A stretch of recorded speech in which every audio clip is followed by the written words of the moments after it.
Kalawang araw po ngayon ng Justice Committee hearing on the determination of sufficiency in substance. Have you had the chance to talk to the President on his thoughts sa itinatakbo ng proceedings sa Justice Committee? Hindi po namin ngayon napag-usapan personally dahil kahapon po nakita niyo po kung gaano po ka-busy po.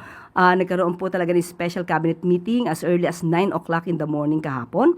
At yung pong pagpapatawag ng Pangulo na isang press con ay biglaan din po yun dahil kinakailangan niya pong magulat sa ating mga kababayan. So sa ngayon po ay hindi po namin napag-uusapan ang patungkol sa hearing sa Committee on Justice regarding sa impeachment complaint laban kay Vice Presidente.